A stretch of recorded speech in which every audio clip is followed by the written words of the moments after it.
반갑습니다. 로마스 X입니다.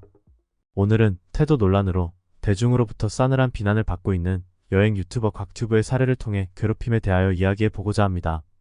학창시절 학교를 자퇴할 정도로 동급생으로부터 괴롭힘을 받은 적이 있다고 고백한 바 있는 곽튜브가 과거 걸그룹 에이프릴로 활동할 당시 같은 멤버에 대한 괴롭힘 논란에 있는 배우 이나은 씨에게 가해자로 오인했다고 사과하는 유튜브 영상으로 인해 대중적 비난은 물론 수만여 명의 기존 구독자들이 구독을 취소하고 언론에서도 집중 조명할 정도로 여론의 도마 위에 올라와 있는 상황입니다. 괴롭힘. 누구나 한 번쯤은 겪었거나 그냥 지나쳤을 수도 있는 우리네 삶에서 없어져야 할 폐해 중의 하나입니다. 여러분은 이에 대하여 어떻게 생각하십니까? 오늘의 시사 묘수입니다. 곽튜브 논란의 시작은 2024년 9월 16일 곽튜브가 자신의 유튜브 채널에 올린 로마 여행 영상에서 비롯됩니다. 나 미안한 게 좀 있잖아. 뭔데? 그때 집 주변에서 막 얘기해가지고 내가 학교 폭력 얘기만 나오면 막 예민해가지고 이게 오해를 받는 사람한테 뭐 내가 피해를 주는 것 같아가지고 좀 그렇더라고. 근데 진짜 나를 그렇게 오해하고 진짜 그렇게 알아서 나를 이렇게 뭔가 이렇게 차단을 했다는 게 그런 사람이 그리고 너무 이렇게 많다는 게 조금 속상했어. 배우 이나은 씨는 과거 걸그룹 에이프릴에서 활동할 당시 같은 멤버를 괴롭혔다는 논란을 받고 있는데 학창시절 동급생으로부터 괴롭힘을 받았다며 불우한 어린 시절을 고백한 적 있는 곽튜브가 배우 이나은 씨의 괴롭힘 논란을 투둔하는 듯한 모습을 보이자 이를 접한 많은 대중이 괴롭힘을 당했다는 자가 가해자 논란을 빚고 있는 자를 옹호하는 것이 맞느냐며 곽튜브가 타인에 대한 괴롭힘을 너무 가볍게 생각한다고 곽튜브를 비난하고 나선 것입니다. 괴롭힘. 사전적 의미로 누군가를 일방적으로 못살게 굴거나 억압하는 일체의 행위를 가리킵니다. 가깝게는 가정이나 집단, 지인 사이에서 발생하는 괴롭힘에서 학교 폭력이나 직장 내 괴롭힘, 의대 교수의 전공의에 대한 폭행, 선임 간호사의 후임 간호사에 대한 이른바 태움, 군대 내 존재하는 가혹행위와 구타, 식민지 역사에 이르기까지 이 모든 게 다 괴롭힘에 해당합니다. 괴롭힘은 기본적으로 내가 상대보다 우월한 조건이나 위치, 지위에 있다는 데에서 비롯됩니다. 내가 단순히 상대방보다 신체나 힘, 주어진 환경, 능력 등이 낮다는 일방적인 생각이 상대방을 하등한 개체로 인식하게 만들고 그런 상대방을 괴롭힘으로써 내가 상대방보다 우월하다는 희열로 인해 자행되는 경우가 많습니다. 물론 괴롭힘은 인간만의 문제는 아닙니다. 동물의 세계에서도 약하거나 서열이 낮은 개체는 무리해서 토태되거나 먹이나 교미와 같은 본능적 행위에 있어서도 일방적으로 억압받는 모습을 볼 수 있습니다. 그런 점에서 괴롭힘이란 동물의 본능적 행위로서 동물의 생태계 전반에 존재하는 당연한 이치처럼 치부될 수 있습니다. 하지만 인간은 동물과 다른 점이 있습니다. 바로 이성이 존재한다는 것입니다.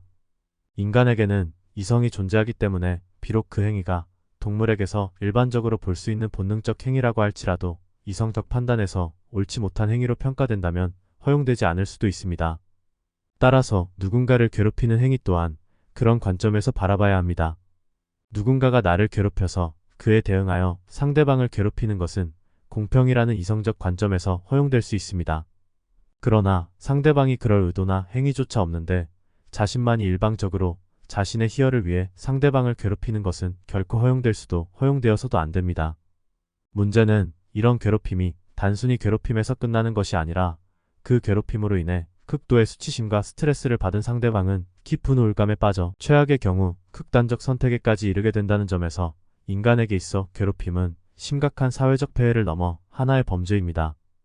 2011년 대구 덕원중학교 2학년에 재학 중이던 권모근이 또래의 집단 괴롭힘에 견디다 못해 자신이 살던 대구 수성구 신매동 소재 아파트 7층 베란다에서 투신하여 목숨을 잃은 사건이나 2016년 직속상관이던 김모 부장검사로부터 지속적으로 폭언 및 폭행에 시달리던 서울 남부지검 소속의 김모 초임 검사가 이를 견디다 못해 자신이 살던 서울 양천구 목동 소재 주택에서 목을 메어 극단적 선택을 한 사건 등을 보더라도 우리는 잘못된 괴롭힘이 어떤 최악의 결과를 낳는지 충분히 잘 알고 있습니다. 아직까지도 개인이나 집단, 나아가서는 사회 전체에 이르기까지 괴롭힘에 대한 범죄적 인식은 많이 부족해 보입니다.